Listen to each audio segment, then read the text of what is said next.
Palavra da Verdade, a exposição bíblica com Hernandes Dias Lopes.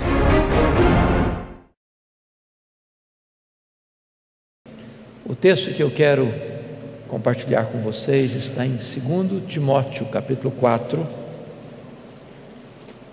dos versos 9 a 18. Abra sua Bíblia comigo, por favor. Segunda carta de Paulo a Timóteo, capítulo 4, versos 6 a 18.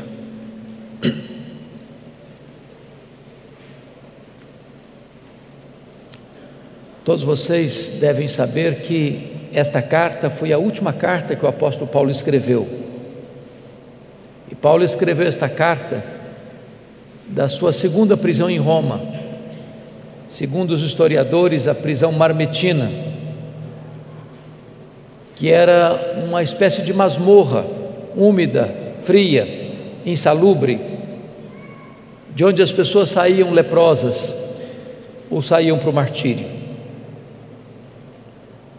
Paulo escreve essa carta já sentenciado de morte, depois de ter recebido pena capital, e antes do seu martírio, ele escreve essa carta a Timóteo, num tempo de muita turbulência, quando a igreja cristã estava sendo massacrada, quando os crentes estavam sendo crucificados e queimados vivos,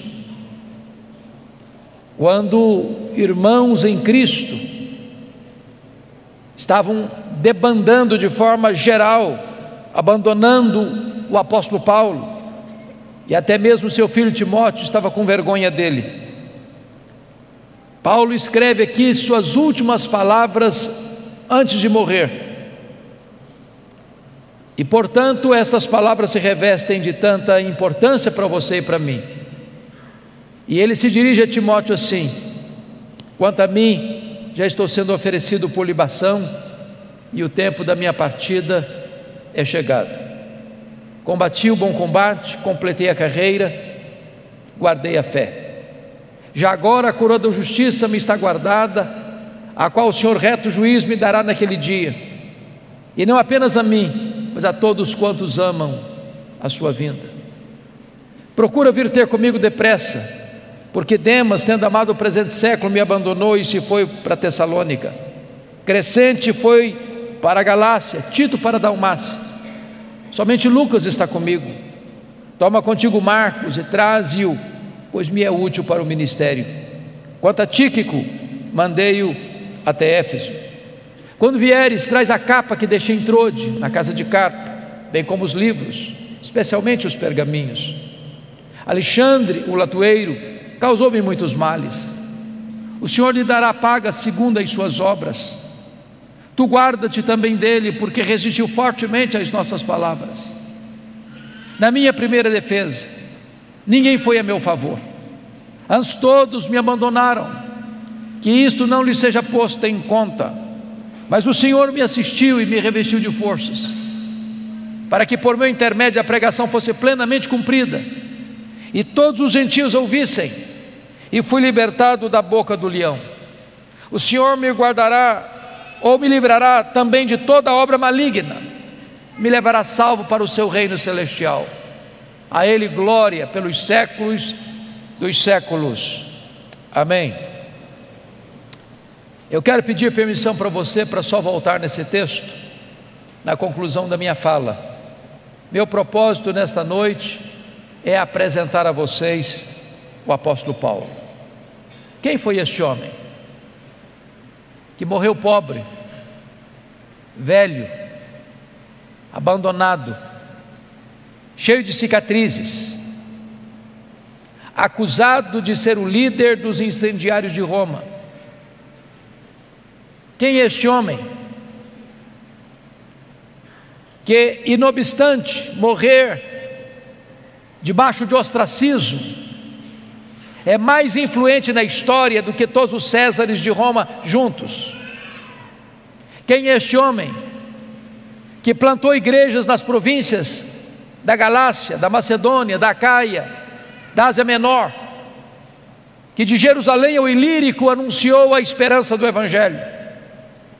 Quem é este homem que dos 27 livros do Novo Testamento escreveu 13 deles, e que ainda hoje influencia milhões e milhões de pessoas?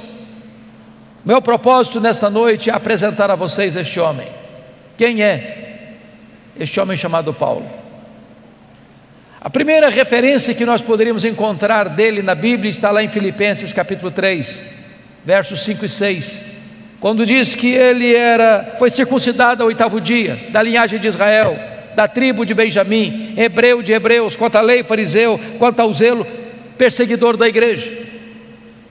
Diz a Bíblia em Atos 22, 3, que ele nasceu em Tarso da Sicília, por isso era um cidadão romano, e foi enviado ainda jovem para Jerusalém para estudar aos pés do grande mestre Gamaliel, neto do rabino Hilel, para ser um grande líder do seu povo.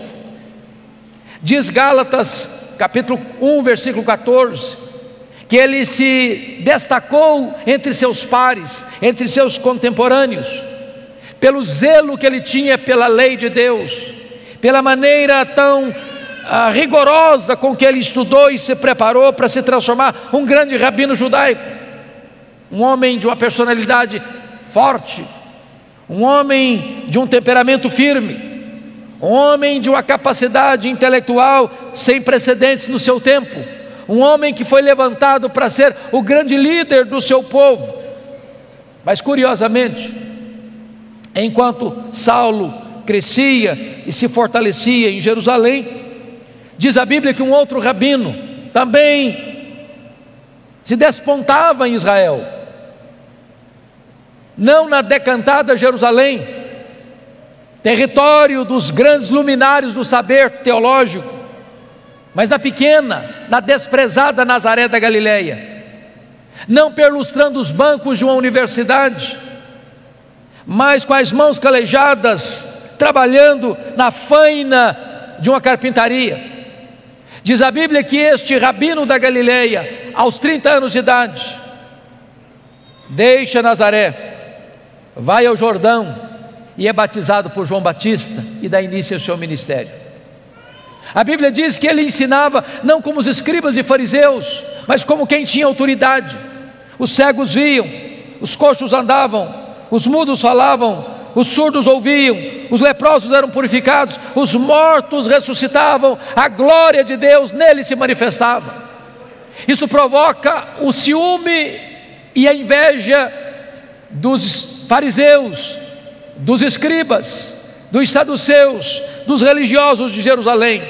Caçam-no, perseguem-no, prendem-no, crucificam-no, sepultam-no para alívio do sinédrio judaico. Mas no terceiro dia, após seu sepultamento, no primeiro dia da semana, uma notícia explode como uma bomba no arraial do sinédrio: o túmulo do Rabi da Galileia foi aberto, e aberto de dentro para fora. Ele ressuscitou, ele venceu a morte, ele triunfou sobre a morte, ele matou a morte com a sua morte ao ressuscitar gloriosamente da sepultura. É nesse momento, irmãos, que se levanta Saulo de Tarso como braço de ferro do sinédrio judaico para perseguir com fúria insana o cristianismo que nascia. E a Bíblia nos informa que este homem recebe 2 epítetos, 2 adjetivos no livro de Atos. Primeiro, ele era uma fera selvagem. Você pode constatar isso olhando Atos 9:1. Está escrito que ele respirava ameaças e morte contra os discípulos do Senhor. Essa expressão na língua grega é a mesma para uma fera selvagem que salta sobre a sua presa para devorá-la. Ele era uma fera selvagem. Se não, vejamos, a Bíblia diz em Atos 8:3 que ele assolava a igreja, entrando nas casas, arrastando homens e mulheres para encerrá-los no cárcere. Ele não respeitava domicílio doméstico, ele assolava a igreja, ele invadia domicílios, ele prendia homens e mulheres. Mas diz Gálatas capítulo 1, versículo 13, que ele devastava a igreja de Deus. como uma tempestade, como um vendaval que vinha sobre a igreja com fúria, com ódio, com rigor assassino. Mas diz Atos capítulo 9, verso 21, que ele não apenas assolava e devastava, ele exterminava aqueles que professavam o nome de Jesus na cidade de Jerusalém. E você bem sabe que exterminar não é prender, exterminar não é bater, exterminar é matar. Saulo era um assassino, Saulo era uma fera selvagem, Saulo era um homem truculento e cruel. Se não, vejamos, diz Atos capítulo 22, versículo 4, que ele perseguiu o caminho até a morte. Em outras palavras, ele não perseguia apenas os crentes, ele perseguia a religião dos crentes, ele perseguia o caminho. Mas diz Atos 26, versículo 9, que ele entendia que devia fazer muitas coisas contra o nome de Jesus. Em outras palavras, ele perseguia os crentes, ele perseguia a religião dos crentes, ele perseguia o Deus dos crentes, ele perseguia Jesus. Mas Atos 26, 10 diz que ele encerrou muitos dos santos em prisões, e contra esses muitos santos dava o seu voto quando os matavam. Em outras palavras, ele não era apenas um assassino, ele era um serial killer, ele era um assassino em série, ele mandou matar muita gente em Jerusalém. Mas Atos 26, 11 diz que por todas as sinagogas ele castigava os crentes, forçando-os a blasfemar, e até por cidades vizinhas e estranhas ele perseguia os cristãos. Em outras palavras, ele não perseguia apenas fisicamente, ele perseguia também psicologicamente. Ele entrava numa sinagoga e dizia para os crentes assim: ou você nega Jesus ou eu te prendo, ou você nega Jesus ou eu te bato, ou você nega Jesus ou eu te mato. Ele era uma fera selvagem. Mas o Novo Testamento nos apresenta um segundo quadro deste homem. Ele era também um touro indomável. Esta figura está em Atos 26, 14. Quando o próprio Senhor Jesus aparece para ele no caminho de Damasco e diz: Saulo, Saulo, por que me persegues? Dura coisa te é recalcitrares contra os aguilhões. Eu fui criado na roça, como talvez alguns de vocês, e eu vi muito boi sendo amansado para o trabalho doméstico. E o principal instrumento para amansar um touro bravo é o aguilhão. Às vezes nós imaginamos que o Espírito Santo só começou a trabalhar em Saulo lá no caminho de Damasco. Isso não é verdade. Toda vez que Saulo entrava numa casa, arrastava homens e mulheres e os jogava na cadeia. Toda vez que Saulo entrava na sinagoga, prendia os crentes e batia nos crentes, forçando-os a blasfemar. Toda vez que Saulo dava o seu voto para matar um crente, dizendo o seguinte: ou você nega Jesus, ou eu te prendo, ou eu te bato, ou eu te mato. E aquele crente, em vez de negar a Jesus, preferia morrer pelo nome de Jesus, e o seu sangue era vertido. Era o Espírito Santo picando a consciência deste touro bravo. Mas esse touro bravo não quer ser amansado, até o dia que esse touro bravo, respirando ameaças e morte, vai para Damasco com o propósito de entrar na cidade e arrastar homens e mulheres para jogá-los na prisão. E de repente o domador de touro bravos brada desde os céus e o joga no chão e grita das alturas: Saulo, Saulo, por que me persegues? Dura coisa te é recalcitrares contra os aguilhões. O touro bravo está caído, o touro bravo está vencido, o maior perseguidor do cristianismo está convertido. Muda aqui radicalmente a sua história, vira-se a página da sua história, porque aquele homem que era um sanguinário, que era um assassino, que era uma fera selvagem, que era um touro indomável, agora está completamente transformado quando ele conclama e chama Jesus de Senhor. Jesus agora é o Senhor da sua vida. Diz a Bíblia que abre agora um novo capítulo na sua história, a sua preparação para o ministério. E ele é levado dali cego para a rua direita, na casa de Judas, onde ele fica 3 dias orando e jejuando, enquanto o Senhor se dirige a Ananias em Damasco, um discípulo, e diz assim: Ananias, vai à rua direita, na casa de Judas, e impõe as mãos sobre Saulo, para que ele fique curado. E diz Atos 9,13 que Ananias disse para o Senhor assim: mas Senhor, eu tenho ouvido de tanta gente, quantos males tem feito este homem aos teus santos em Jerusalém? Mas Deus diz: vai, porque ele é para mim um vaso escolhido.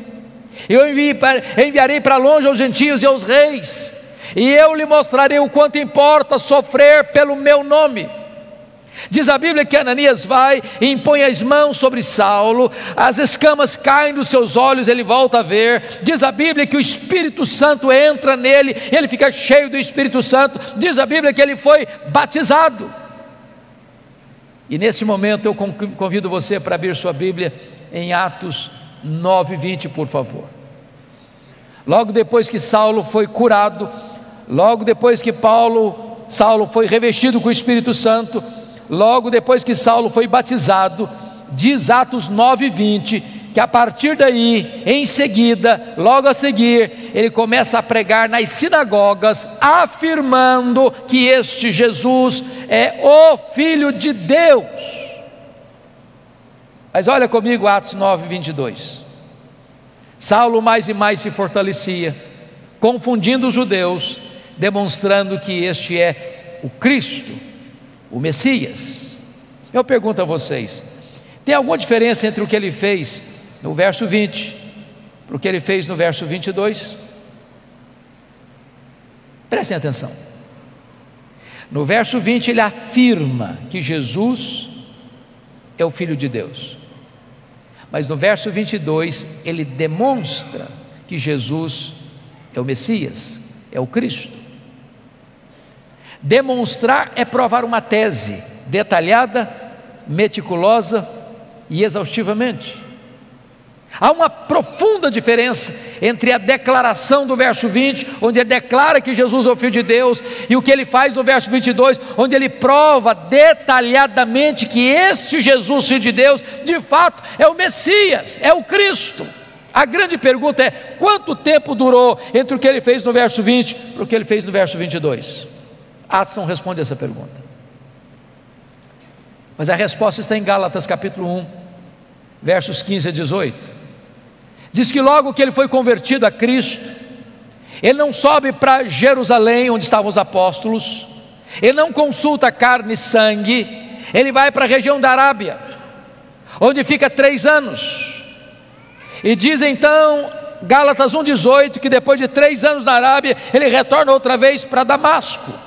A grande pergunta: o que é que Saulo ficou fazendo na Arábia 3 anos? E a resposta é: um discipulado intensivo com Jesus. Se Jesus investiu 3 anos nos apóstolos em Jerusalém, agora Jesus em Israel, Jesus agora investe 3 anos em Saulo na Arábia. A teologia que Paulo aprendeu, ele não aprendeu como aprendeu as doutrinas do judaísmo aos pés de um mestre humano, ele aprende por revelação direta do Senhor Jesus Cristo. O Senhor revelou-se a ele e nele. Nesses 3 anos na Arábia, certamente ele releu o Antigo Testamento, e ele começa então a perceber e a constatar que aquele Jesus que ele perseguira, de fato era o Messias. Convencido, portanto, desta verdade, depois de 3 anos, diz Gálatas 1,18, que ele retorna outra vez para Damasco, e é nesse retorno para Damasco que se encaixa Atos 9:22. Saulo mais e mais se fortalecia, confundindo os judeus, demonstrando que Jesus é o Cristo. O que é que acontece com ele? Os judeus querem matá-lo, ele precisa fugir, de forma humilhante, dentro de um cesto, muralha abaixo, de noite. Para onde ele vai agora? Agora ele vai para Jerusalém.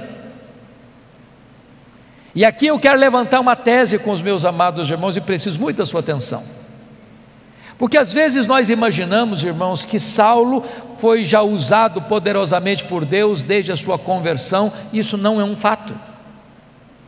A tese que eu quero levantar é que quando Saulo vai para Jerusalém aqui, ele vai não guiado pela nova aliança, mas vai dirigido pela velha aliança. A nova aliança foi uma doutrina gloriosa que o próprio apóstolo Paulo mais tarde vai expor lá na sua segunda carta aos Coríntios, a partir do capítulo 2, verso 14, quando ele diz: graças porém a Deus, que em Cristo sempre nos conduz em triunfo, e por meio de nós manifesta a fragrância do seu conhecimento, tanto nos que são salvos como nos que se perdem. Para um cheiro de vida para a vida, para outro cheiro de morte para a morte. Mas quem porém é suficiente para essas coisas? A pergunta fica no ar no capítulo 2, versículo 16 de 2 aos Coríntios, e só é respondida no capítulo 3, a partir do verso 4 a 6, quando ele diz: a nossa suficiência vem de Deus. O que é a velha aliança? A velha aliança é o que aconteceu quando Moisés desceu com as tábuas da lei do Monte Sinai. O povo disse para Moisés: tudo que o Senhor falou, nós faremos. Pergunta: vocês fizeram? Não, não fizeram. Por que não fizeram? Faltou-lhes sinceridade? Não, faltou-lhes poder. A velha aliança pode ser resumida assim: tudo depende de mim, nada depende de Deus. A nova aliança pode ser resumida assim: tudo depende de Deus, nada depende de mim. Pois eu quero lhes dizer que quando Saulo sobe para Jerusalém, ele está governado não pela nova aliança, mas pela velha aliança. Sabem por quê? Porque ele sobe para Jerusalém com a seguinte ideia latejando em sua mente: eu serei o grande líder da igreja de Jerusalém. Ele tinha motivos para pensar isso. Primeiro, todos os apóstolos de Jesus eram galileus, exceto Judas Iscariotes, que a essas alturas não existia mais. E vocês sabem que aqui na Judéia, em Jerusalém, os galileus eram tratados como gente segunda classe, com total desprezo, com total acepção e preconceito. Tanto é fato que quando o Pentecoste acontece, o derramamento do Espírito vem, as multidões se reúnem às 9 horas da manhã no cenáculo, e uns olham e dizem assim: ah, esquece, são galileus. Outros disseram o seguinte: estão bêbados. Saulo pensou assim: esses galileus aqui em Jerusalém não vão conseguir nada. Segunda razão: os apóstolos do Senhor Jesus eram homens iletrados, e Jerusalém era a capital intelectual da teologia. Lá estavam os escribas, lá estavam os doutores da lei, lá estavam os fariseus, lá estavam os saduceus, lá estava o sinédrio, lá estava a fortaleza teológica de Israel. E Saulo pensou: esses homens, além de galileus, são iletrados, não vão conseguir nada aqui. Ainda mais, Saulo era um homem intelectual. Saulo tinha livre trânsito nos corredores do poder eclesiástico. Saulo conhecia Jerusalém, Saulo fora criado em Jerusalém, Saulo perseguiu a igreja de Deus em Jerusalém, e ele sobe com a seguinte ideia: eu tenho o melhor currículo, eu tenho o melhor preparo, eu tenho a melhor postura para ser o líder da igreja de Jerusalém, e com essas ideias ele sobe. Sabe o que acontece? Confira comigo Atos 9, 26. Quando ele chega na igreja de Jerusalém, todos, não alguns, todos os discípulos não acreditaram na conversão dele. Achavam que ele estava sabotando a fé, achavam que ele estava blefando, e bateram a porta da igreja na cara dele. Para quem queria ser líder, nem recebido foi. Deus golpeia aqui o orgulho dele. Agora olha comigo Atos 9, 27. Diz a Bíblia que Barnabé o apanha, Barnabé o apresenta aos apóstolos, os apóstolos recebem Saulo, e agora então ele tem livre trânsito na igreja, ele entra e sai, discute com os helenistas, e diz a Bíblia que os helenistas resolvem matá-lo. O que acontece? Os membros da igreja, os discípulos se reúnem e dizem assim para Saulo: Saulo, você não pode ser o nosso pastor não, você tem que ir embora da nossa igreja. Agora preste atenção, irmãos, não é fácil para um pastor estar convencido que deve ficar na igreja, quando os membros da igreja estão convencidos que ele deve sair da igreja. Não é fácil. Sabe o que aconteceu com ele? Ele não foi embora. Ele não foi embora. Mas se você olhar Atos 26, 17, não foram apenas os crentes que mandaram ele embora, não. O próprio Deus apareceu para ele numa visão em Jerusalém e diz assim: vai embora de Jerusalém, que eles não vão te ouvir. Meus irmãos, ser mandado embora pelos líderes da igreja é uma coisa, ser mandado embora pelos membros da igreja é outra coisa, mas ser mandado embora da igreja pelo próprio Deus, parece que não resta opção. Mas sabe qual a decisão dele? Ele não foi embora. Aliás, confira aí comigo, Atos 22, 18 e 19, que ele discute com Deus. Ele arrasou com Deus, mas Senhor, eu persegui a igreja aqui. Quando se matou Estevão, o teu testemunho estava presente, consentia nisso, até guardei as vestes daqueles que o apedrejaram. Sabe o que ele está dizendo para Deus? Oh Deus, o Senhor pensa melhor, o Senhor pensa direito, o Senhor não pode cometer esse erro estratégico. Eu sou o cara, eu sou o homem, eu tenho o melhor currículo, eu tenho o melhor perfil, eu tenho o melhor preparo. Se o Senhor me tirar daqui, essa aqui não vai para frente, eu sou indispensável. Sabe o que aconteceu? Deus não mudou, foi Saulo quem tem que mudar e mudar. Deus diz, vai! Sabe o que aconteceu com ele? Ele não foi. Ele não foi. Volte a ler comigo agora Atos 9:30 e você perceberá isso. Os discípulos pegaram Saulo e o levaram até Cesareia. Preste atenção que ele não foi, ele foi levado. Ele não saiu, saíram com ele. Ele saiu de Jerusalém como Ló saiu de Sodoma, a reboque. E mandaram-no depois para onde? Para Tarso. Onde era Tarso? O lugar que ele nasceu. Sabe o que Deus está dizendo para esse cara que você acha insubstituível? Meu filho, se você pensa que eu preciso de você, você está muito enganado. É você quem precisa de mim. Você quer saber de uma coisa? Arruma as malas e volta para casa. Arruma as malas e volta para casa. Entenda isso, amado irmão. Deus não precisa de você, é você quem precisa de Deus. Você não é insubstituível. Sabe o que aconteceu com ele? Para quem queria ser o líder, ele fica lá em Tarso mais de 10 anos, no molho, no anonimato, longe dos holofotes, longe das luzes da ribalta. Sabe por quê, irmãos? Porque primeiro Deus estava trabalhando nele, para depois Deus trabalhar através dele. Deus está mais interessado em quem você é do que no que você faz. Você primeiro precisa entender que tudo depende de Deus, nada depende de você. Mas o pior não tinha acontecido não. O pior está em Atos 9:31, confira aí comigo. No dia que Saulo arrumou as malas e foi embora da igreja de Jerusalém, diz a Bíblia que a igreja passou a crescer e passou a ter paz. Você quer algo pior do que isso para um pastor? No dia que o pastor vai embora da igreja, todos os problemas da igreja se resolvem. A igreja explode em crescimento. Tudo depende de Deus, nada depende de nós. Muitos anos depois, acontece um avivamento em Antioquia da Síria, terceira maior cidade do mundo. A igreja de Jerusalém manda para lá Barnabé, e diz Atos 11:25 que Barnabé, ao chegar lá, corre para Tarso, lembra-se de Saulo, pega Saulo, leva para Antioquia, e lá eles ensinam uma multidão de discípulos. Então Atos 13:1-3 diz que quando a igreja estava reunida em oração e jejum, o Espírito Santo apareceu e disse assim: separai-me agora a Barnabé e a Saulo para a obra que os tenho chamado. Agora preste atenção a quem o Espírito Santo mandou separar.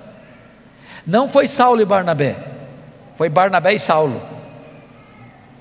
Você já foi reserva alguma vez? Já ficou na sombra de alguém alguma vez? Ele não era o líder, ele era o liderado. Deus ainda estava trabalhando nele, para depois Deus trabalhar através dele. Então eles saíram para a obra missionária. O jovem João Marcos, primo de Barnabé, os acompanha como auxiliar dos dois missionários. Eles chegam em Pafos, e diz a Bíblia que ali em Pafos o procônsul Sérgio Paulo está interessado no evangelho, mas o seu mágico particular Elimas tenta impedir o procônsul de ouvir o evangelho. E diz a Bíblia que Saulo, cheio do Espírito Santo, se dirige ao mágico assim: ó filho do diabo, até quando perverterás os retos caminhos de Deus? Pois ficarás cego. O mágico fica cego, os olhos espirituais do procônsul são abertos e ele é convertido a Cristo. E diz a Bíblia que a partir dali, Saulo deixa de usar o seu nome judaico Saulo para usar o seu nome romano Paulo, e a partir dali ele se transforma no maior líder do cristianismo. Sabem por quê? Porque agora ele tinha entendido a verdade: tudo depende de Deus, nada depende de mim. Dali eles saem para perto da Panfilha, Atos 13:13. E diz a Bíblia que em Atos 13:13, em perto da Panfilha, o jovem João Marcos deixa os 2 missionários e volta para Jerusalém. Você pode até perguntar: por que o João Marcos deixou os 2 missionários? A Bíblia não diz, mas eu lhes darei 3 possibilidades. Primeira, quando ele saiu de Antioquia, ele pensou que fazer missões era turismo. Quando ele percebeu que não era turismo, ele ficou decepcionado e disse: não, isso eu não quero não. Segunda possibilidade, quando ele saiu de Antioquia, o líder da caravana era o seu primo Barnabé. No meio do caminho muda o comando, agora é Paulo o comandante. Não, sob o comando do meu primo eu vou, o comando desse outro aqui eu não vou não. Terceira possibilidade, eu creio nessa. Diz Gálatas capítulo 4, versos 13 a 15, que Paulo pregou o evangelho pela primeira vez na Galácia, Antioquia da Pisídia, Icônio, Derbe e Listra, por causa de uma enfermidade física. Que enfermidade física era essa? Que ele chamou em 2 Coríntios 12:7 de um espinho na carne, mensageiro de Satanás, para lhes bofetear, a fim de que ele não se ensoberbecesse. A Bíblia não diz que ele saiu doente de Antioquia, mas a Bíblia diz que ele chegou doente no primeiro destino da sua viagem missionária. Os estudiosos afirmam que Paulo contraiu uma malária em Antioquia, nessa região de perto da Panfilha, que era uma região alagadiça, pantanosa, com forte incidência de malária, que dava uma dor de cabeça alucinante, que afetava a visão inclusive. Então o João Marcos deve ter pensado assim: bom, eu estou muito jovem para ficar doente, eu vou voltar para a casa da minha mãe. Então diz a Bíblia que ali Paulo contrai essa malária, não diz que contrai a malária, mas que ele sai doente, e chega subindo as montanhas do Cáucaso, chega nessa região da Galácia do Sul, onde ele enfrenta muitas lutas, ele é apedrejado, ele enfrenta dramas crudelíssimos, mas deixa igrejas plantadas, deixa liderança estabelecida, ele planta igrejas e estabelece liderança daquelas igrejas, apesar de tantas dificuldades.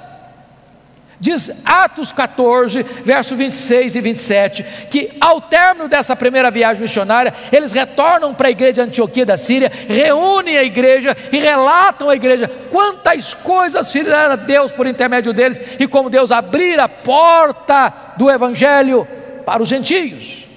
Aqui uma nota de rodapé, meus irmãos: há espaço para testemunhos na igreja, mas não há espaço para projeção humana na igreja. Eles não relataram quantas coisas fizeram eles relataram quantas coisas fizera Deus. Quem faz a obra é Deus, você e eu somos apenas os instrumentos, é Ele quem faz. Mas preste atenção uma coisa, irmãos: não há crescimento de igreja sem perseguição, sem oposição, sem que o inferno se agite. Notem comigo o capítulo 15, versículo 1, que logo que os membros da seita dos fariseus em Jerusalém escutam que os gentios estão sendo convertidos e recebidos na igreja, sem passar pelo rito da circuncisão, eles descem e dizem assim para os crentes novatos: se vocês não se circuncidarem, se vocês não guardarem a lei de Moisés, vocês não poderão ser salvos. Mas isso não é evangelho. E se acrescentar algo mais à obra perfeita de Cristo? E se dizer que o sacrifício de Cristo na cruz não foi suficiente? E se afirmar que só a fé em Cristo não é suficiente? Isso é uma deturpação do evangelho verdadeiro. Então preste atenção, queridos: Paulo não podia sair para uma nova viagem missionária sem antes corrigir o problema doutrinário da igreja. E preste atenção nisso: quanto mais se prega, se a teologia não é boa, pior fica. Não basta pregar, é preciso pregar o evangelho verdadeiro. Então foi convocado um concílio na igreja, apóstolos e presbíteros, e eles se reúnem para tratar da matéria, onde fala Barnabé, onde fala Paulo, onde fala Pedro, onde Tiago lidera aquele concílio, e ao término do concílio, uma decisão foi tomada, uma decisão foi escrita, uma decisão foi levada para todas as igrejas, mostrando o seguinte, que é só a fé em Cristo que é suficiente para a salvação, e nada mais. Teologia está boa agora? Vamos fazer a segunda viagem missionária. Agora confira comigo Atos 15:36. Diz a Bíblia que agora Paulo chega para Barnabé e diz: Barnabé, vamos fazer a segunda viagem missionária, vamos visitar as igrejas que nós plantamos, para ver se estão tudo bem, se a coisa está indo caminhando bem. E diz a Bíblia que Barnabé chegou para Paulo e disse assim: tá bom, Paulo, vamos sim, com um detalhe, o meu primo João Marcos quer voltar com a gente. Aí Paulo disse assim: eu não acho justo levarmos aquele que nos abandonou desde perto da Panfilha. Desculpe, irmãos, o texto está registrado de uma forma sucinta e assim muito polida, mas eu acredito que não foi tão polida assim a conversa entre Paulo e Barnabé, não. Eu vou parafrasear. Foi mais ou menos assim: ô Paulo, vamos mesmo, Paulo, eu estou tão animado com essa viagem. Só um detalhe, lembra do João Marcos, o meu primo, aquele que nos deixou lá em Perge, da Panfilha? Pois é, Paulo, ele quer ir voltar com a gente. Eu acho que o Paulo fechou o semblante e disse: você está de brincadeira comigo, né, Barnabé? Não é verdade, ele quer voltar com a gente. Barnabé, não é possível, eu não quero, esse rapaz não serve para ser meu companheiro, comigo ele não vai, Barnabé. Mas Paulo, vamos dar uma chance para o rapaz, ele é jovem, ele é novo, ele vai aprender. Comigo ele não vai, Barnabé. Mas Paulo, você está sendo intolerante, Paulo, vamos dar uma chance para o rapaz. Comigo ele não vai, Barnabé. Diz a Bíblia que houve tal desavença entre eles, que não puderam caminhar juntos mais, por causa de João Marcos. Barnabé investiu no João Marcos, foi para Chipre com ele. Paulo pegou Silas, profeta da igreja de Jerusalém, foi para outra região. Paulo queria ir para a Ásia, o Espírito Santo o impediu. E de noite ele escuta, tem uma visão de um varão macedônio dizendo: passa a Macedônia e ajuda-nos. Ele entra na Macedônia, cidade de Filipos, colônia romana. Ele vai numa reunião de oração à beira do rio, e Deus abre o coração de Lídia e começa uma igreja na casa dela. Ele está indo para a reunião de oração, uma menina possessa e endemoniada está atormentando, perturbando a caminhada de Paulo, e Paulo a liberta, e os homens da cidade se rebelam, e Paulo é preso, e Silas é preso, e eles são açoitados, suas vestes são rasgadas e jogados num tronco interior de uma prisão imunda. À meia-noite eles cantam e oram, as prisões se abrem, as portas se abrem, o terremoto sísmico abala a prisão, e o comandante, aliás, o guarda o sentinela daquela prisão, percebendo que as portas estão abertas, e sabendo que ele era o responsável, vai se matar com a espada, e Paulo diz: não te faças nenhum mal, todos estamos aqui. E ele trêmulo pergunta: o que eu devo fazer para ser salvo? Crê no Senhor Jesus e será salvo tu e a tua casa. E o carcereiro é convertido, o carcereiro é batizado, a obra de Deus é estabelecida naquela cidade. Diz a Bíblia que Paulo vai para frente em Tessalônica e ele é escorraçado. Diz a Bíblia que ele vai para Bereia e ele é enxotado. Agora preste atenção nesse detalhe. Quem dá a direção missionária da igreja é Deus, mas quem escolhe os melhores métodos somos nós. Prestem atenção no que Paulo vai fazer. Paulo só vai se fixar em cidades estratégicas. Ele sabia que tinha pouco tempo. Filipos é colônia romana, Tessalônica era a capital da Macedônia, Bereia era a importante cidade da Macedônia, Atenas era a capital intelectual do mundo, Corinto era a capital da província da Caia, Éfeso era a capital da província da Ásia Menor. E o que Paulo está nos ensinando, irmãos? Metodologia missionária. Vamos plantar uma igreja? Vamos. Onde? Que cidade? Vamos comprar um terreno? Vamos alugar um salão? Vamos construir um templo? Vamos. Em que bairro? Em que rua? Que terreno? Porque às vezes nós escolhemos o lugar mais difícil, mais escondido, de mais difícil acesso, e ficamos lá patinando 20 anos. Se nós tivéssemos estratégias, igrejas estratégicas influenciam toda a sua micro-região. Mas mesmo que você tenha a direção de Deus e estratégia certa, você não tem vida fácil, porque Paulo é açoitado em Filipos, é escorraçado em Tessalônica, é enxotado de Bereia, é chamado de tagarela em Atenas e é chamado de impostor em Corinto. Ele já tinha escrito a primeira carta aos Gálatas lá em Antioquia da Síria, e agora quando ele chega em Corinto, ele escreve as suas 2 cartas aos Tessalonicenses.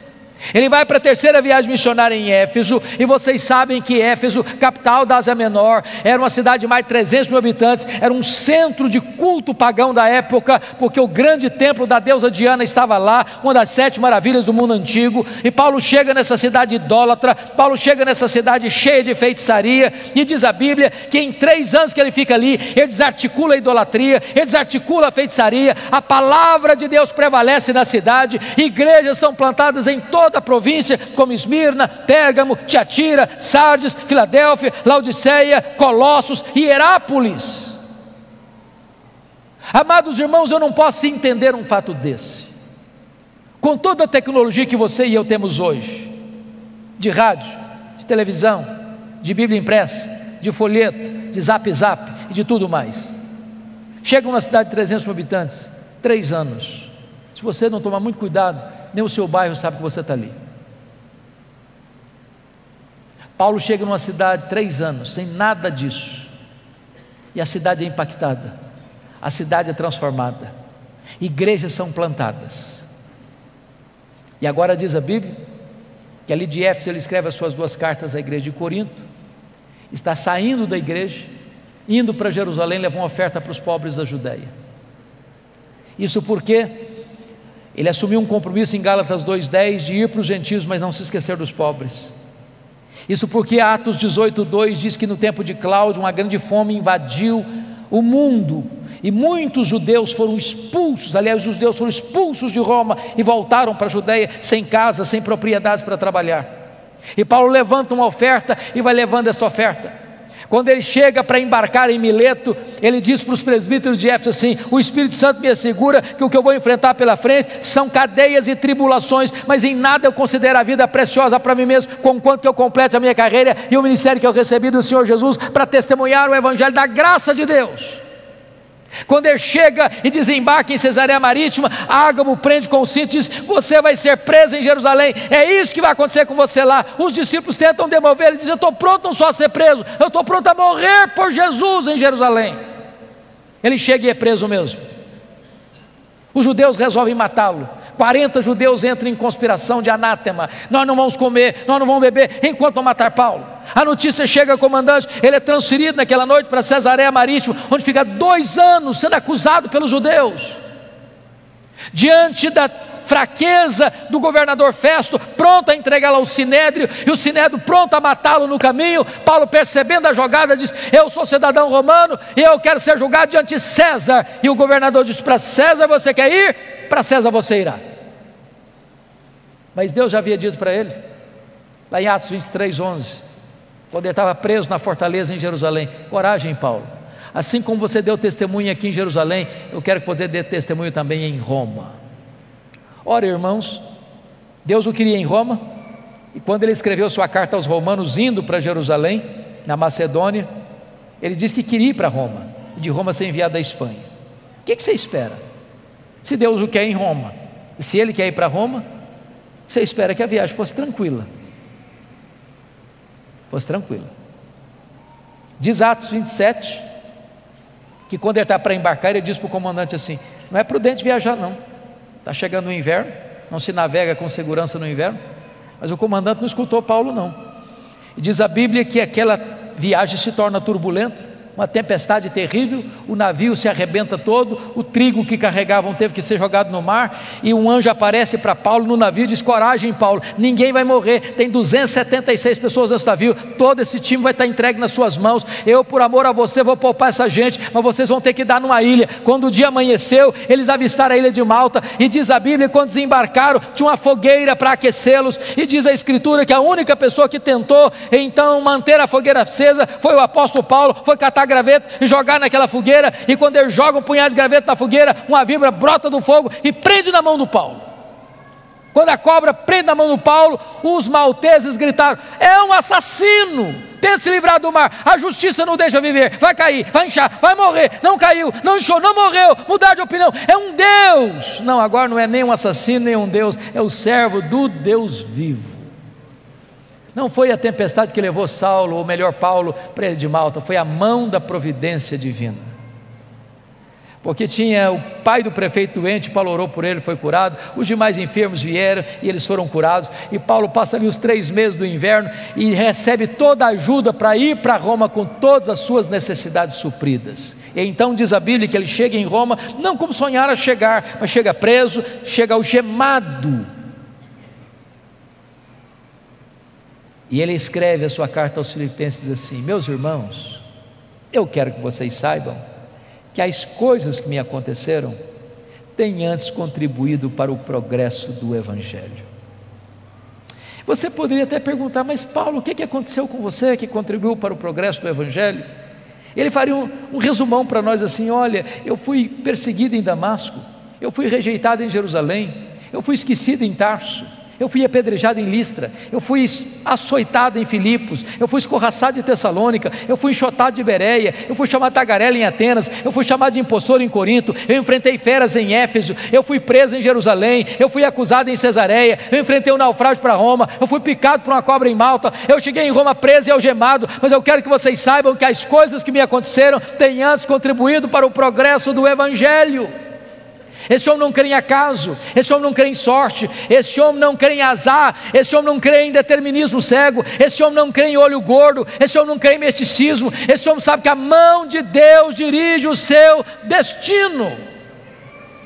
Porque ele está preso em Roma, 3 coisas ele testemunha que aconteceram. Primeiro, a igreja foi mais encorajada a pregar. Olha que coisa interessante. Quando a igreja de Roma viu que Paulo preso estava trabalhando mais que eles, se mexeram.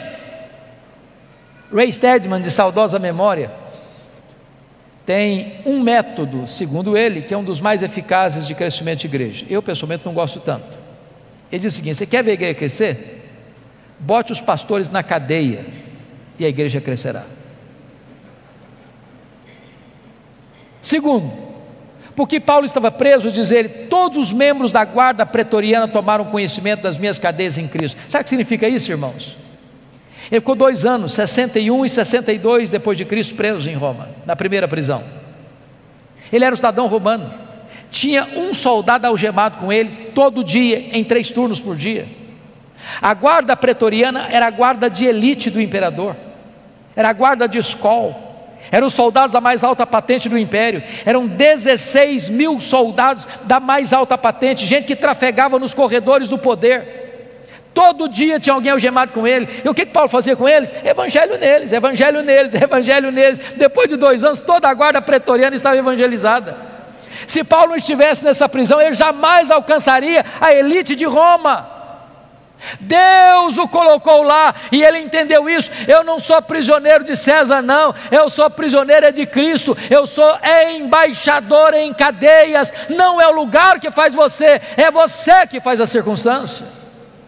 Porque ele estava preso, diz ele, não podia visitar as igrejas. O que ele fez? Começou a escrever cartas. Que cartas? Efésios, Filipenses, Colossenses, Filemon, as cartas da primeira prisão. Se Paulo estivesse solto, talvez nós não teríamos essas joias na nossa Bíblia. Dessa primeira prisão ele pediu para sair, ele orou para sair e saiu, mas não saiu para se aposentar, não saiu para deitar numa cadeira de balanço, saiu para fazer a 4ª viagem missionária. Deixou Tito em Creta, deixou Timóteo em Éfeso, muito provavelmente foi à Espanha, como relata a maioria dos historiadores. Passou por Nicópolis, escreveu mais 2 cartas, 1 Timóteo e Tito. Mas agora, irmãos, uma tragédia acontece no mundo.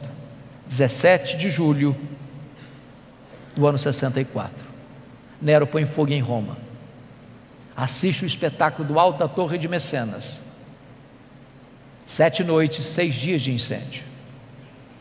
17 de julho a 24 de julho, a maior cidade do mundo, mais de 1 milhão de habitantes, devorada pelas chamas. 70% da cidade destruída. Dos 14 bairros, 10 bairros destruídos. Quando o incêndio termina, constata-se que os 4 bairros restantes, densamente povoados por judeus e cristãos, dão a Nero um álibi para botar a culpa do incêndio de Roma nos crentes. Começa um massacre. Faltou cruz para fazer madeira, tamanha quantidade de crentes crucificados. Os crentes eram queimados vivos para iluminar as noites de Roma. Um massacre, uma chacina, uma coisa indescritível. Nesse momento Paulo é caçado como o maior líder do cristianismo, e ele é preso, talvez em Trode, na casa de Cá. Não deu para pegar seus livros, nem seus pergaminhos, nem mesmo a sua capa pessoal. E agora ele é jogado na masmorra mamertina, um buraco escuro, úmido, frio, insalubre.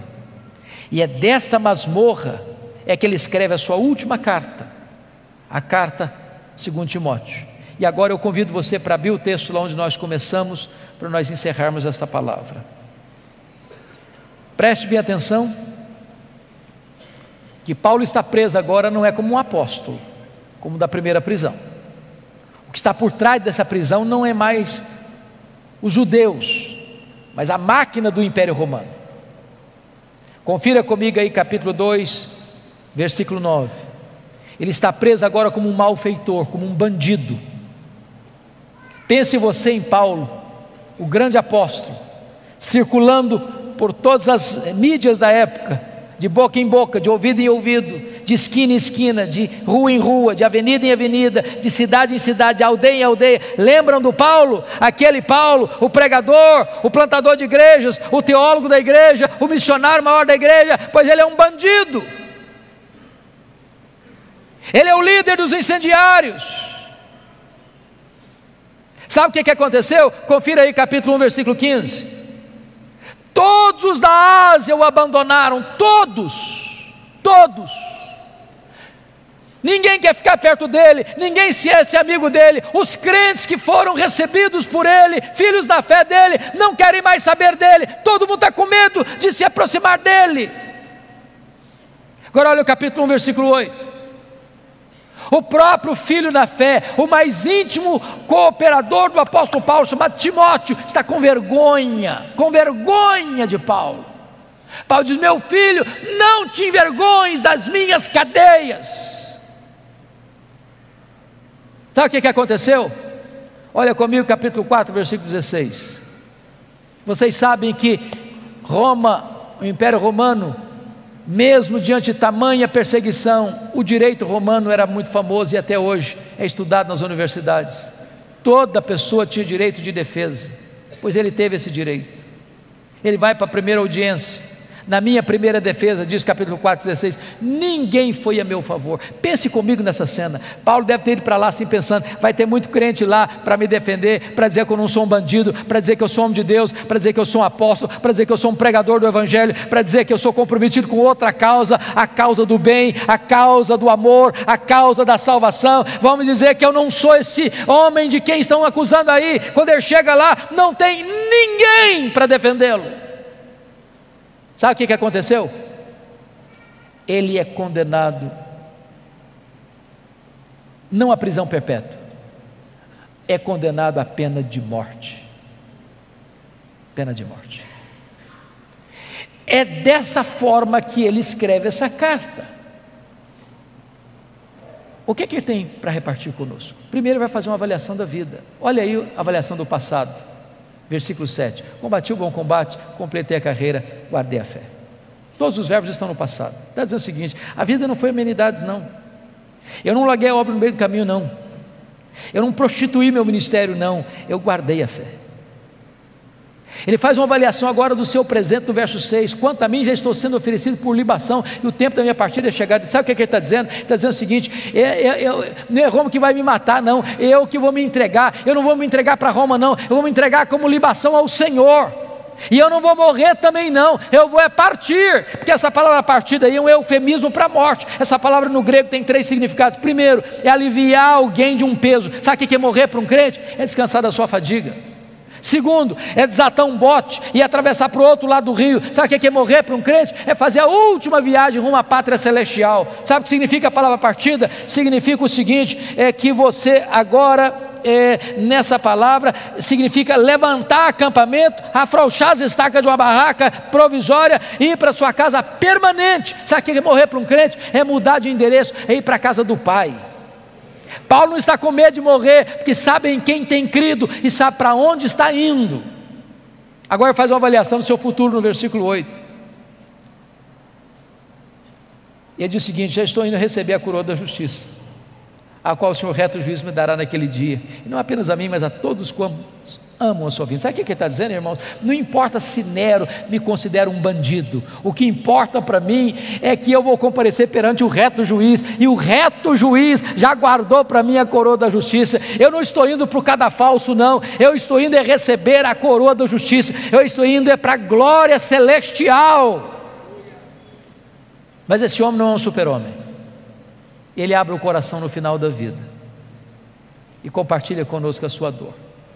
O primeiro drama que esse homem enfrenta, confira comigo aí, versículo 9, é o drama da solidão. Procura vir ter comigo depressa. Olha o verso 21, venha meu filho, mas venha antes do inverno. Oh, amados irmãos, gente precisa de Deus, mas gente precisa de gente. Todos nós aqui precisamos de um amigo, de um ombro, de alguém com quem repartir as dores e abrir o coração. Eu não sei quantos de vocês notaram, o ano passado foi um ano muito doloroso, muito triste para a igreja evangélica. Muitos pastores evangélicos tiraram a sua vida, cometeram suicídio o ano passado. Às vezes você lida com multidão e vive no universo da solidão. Você precisa ter um amigo em quem você confia para repartir as dores do seu coração. Paulo é um apóstolo, mas ele está dizendo: eu preciso de você, meu filho, venha ter comigo, eu preciso encostar minha cabeça no seu peito antes de morrer, venha depressa, eu não posso esperar mais. Segundo drama que esse homem enfrenta, meus irmãos, está no versículo 10, olha comigo, é o drama do abandono. Demas, tendo amado o presente século, me abandonou. Não é fácil ser abandonado, não é fácil ser abandonado no final da vida, não é fácil ser abandonado quando você precisa de ajuda, não é fácil ser abandonado quando você mais precisa de socorro, não é fácil ser abandonado por aqueles que você um dia ajudou, não é fácil ser abandonado quando você está sofrendo injustiça. Paulo está enfrentando o drama do abandono. Talvez você que entrou aqui hoje está enfrentando algum tipo de abandono dentro da sua casa, pelo seu namoro, namorado, namorada, noivo, noiva, marido, esposa, amigo, amiga, irmão, irmã, eu não sei. O drama do abandono é cruel e Paulo está lidando com esse drama. Terceiro drama que ele enfrenta, confira comigo aí o versículo 14 e 15, o drama da traição. Alexandre o Latueiro causou-me muitos males. Diz os historiadores que foi esse indivíduo que delatou o apóstolo Paulo, culminando na sua segunda prisão e no seu consequente martírio. É gente que puxa o seu tapete, é gente que apunhala você pelas costas, é gente que torce para você cair, é gente que celebra quando você chora, é gente que chora quando você está feliz. Muitas vezes, meus irmãos, embora você é um crente, você é um líder, você enfrenta o drama da traição. Sabe o que Paulo diz? Não tente vingar-se, não tente dar o troco, não tente revidar, não tente guardar mágoa no seu coração. Você não sabe lidar com isso, entregue essa causa nas mãos de Deus. O Senhor lhe dará paga, eu não. Meu papel é perdoar, meu papel é pagar o mal com o bem. Entregue essa causa nas mãos de Deus. Quarto drama que ele está enfrentando, versículo 13, confira comigo, o drama das privações. Ele está enfrentando três privações. Primeiro, privação emocional, gente precisa de gente. Privação mental, ele está precisando de ler. Paulo me impressiona muito, porque sabe que vai morrer, está querendo estudar mais. Tem gente que passa a vida inteira e não estuda nada. É hora de você parar para pensar se você é uma pessoa que lê. Que quem não lê não enxerga. Quem não lê vai ser comandado. Quem não lê não discerne. Quem não lê não entende. Paulo sabe que vai morrer, mas quer estudar um pouco mais, não quer abrir mão da palavra de Deus. Ele quer se alimentar da palavra de Deus, ele quer enriquecer a sua alma, mesmo no final da sua própria vida.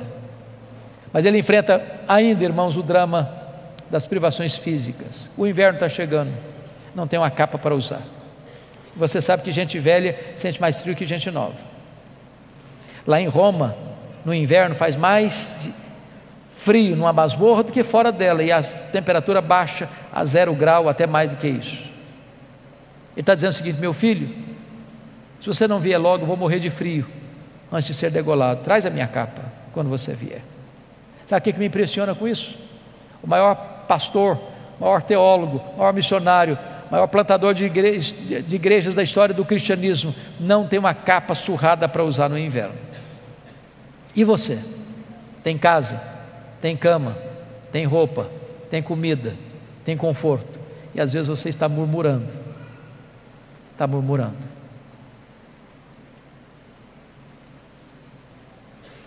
Finalmente, irmãos, talvez o mais doloroso dos dramas, está no versículo 16, é o drama da ingratidão. Na minha primeira defesa, ninguém foi a meu favor.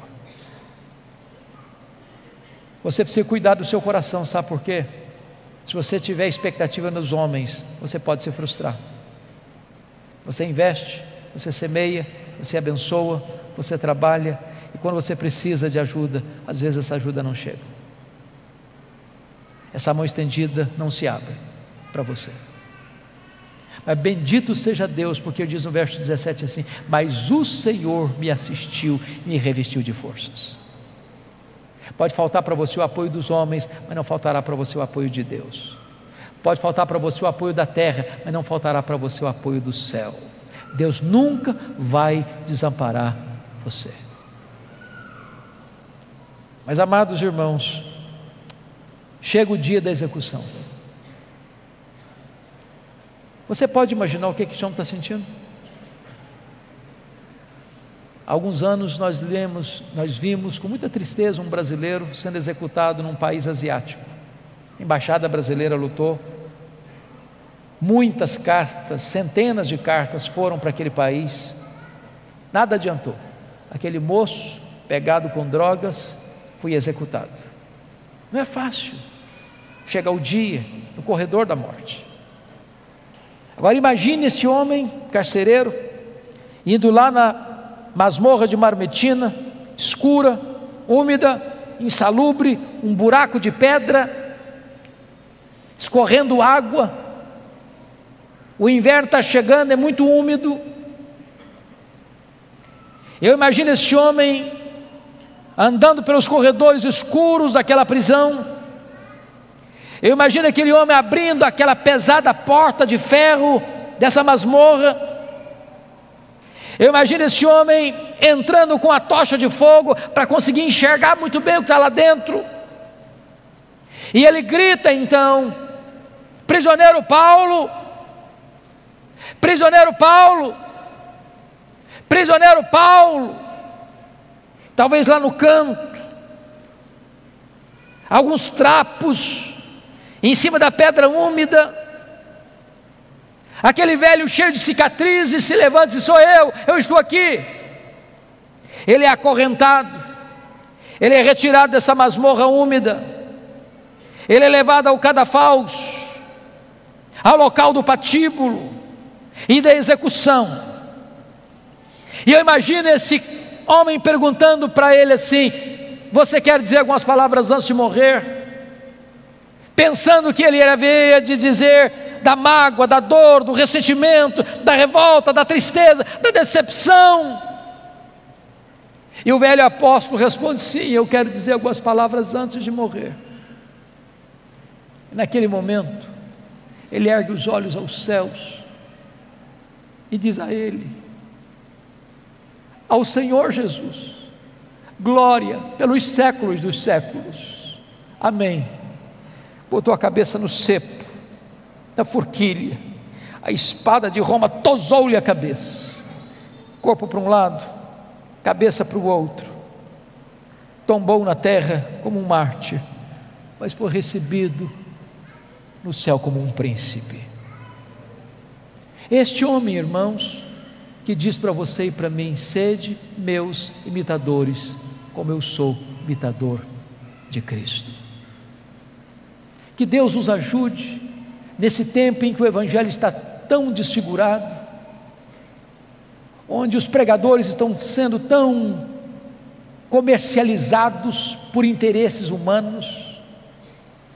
Que Deus reavive no nosso coração a paixão pelo ministério. Que Deus nos dê um senso profundo do que significa a obra de Deus.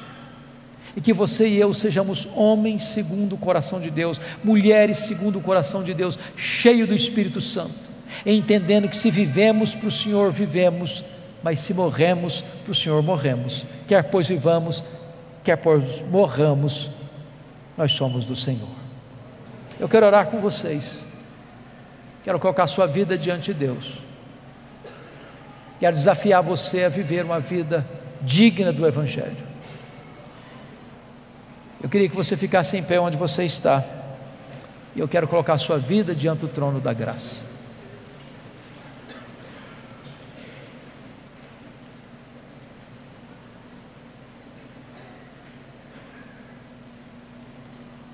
Eu não sei como que você entrou aqui hoje. Eu não conheço todas as suas lutas, eu não conheço a sua biografia, a sua história, mas Deus está neste lugar, e hoje Ele quer fazer uma grande obra no seu coração. Assim como Ele pegou Saulo e o transformou, assim como Ele usou ao redor do mundo, Ele pode fazer uma grande obra também no seu coração. Feche os seus olhos, por favor. Põe a sua vida nas mãos de Deus. Coloque-se à disposição de Deus, para que Ele manifeste na sua vida o seu poder e a sua glória. Rendemos-te graças, Deus, pela história do apóstolo Paulo.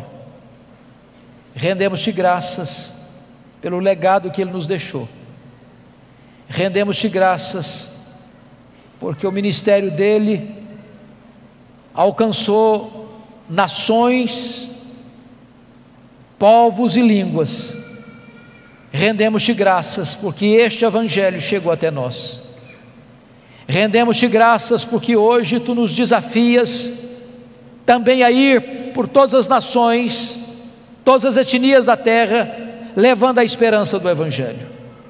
Aqui está a Tua igreja, aqui está o Teu povo. Reveste este povo com o poder do Espírito Santo. Capacita este povo com a unção do alto, e permita, meu Deus, que nada neste mundo atraia o nosso coração, nem as riquezas, nem os prazeres, nem o sucesso, nem o glamour deste mundo seduza o nosso coração. Que o nosso coração seja totalmente Teu, que a nossa alma esteja repleta e cheia e transbordante do poder do Espírito Santo.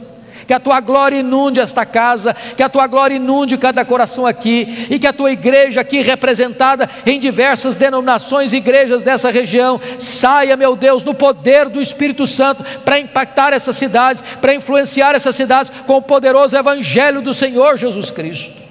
Muito obrigado por esta noite, muito obrigado por esta igreja que nos acolhe, muito obrigado pela presença do Teu povo, muito obrigado, meu Deus, por este culto precioso, muito obrigado pela Tua palavra bendita, e receba nesta noite o tributo de louvor do nosso coração, pois choramos em nome de Jesus, a razão da nossa esperança. Amém.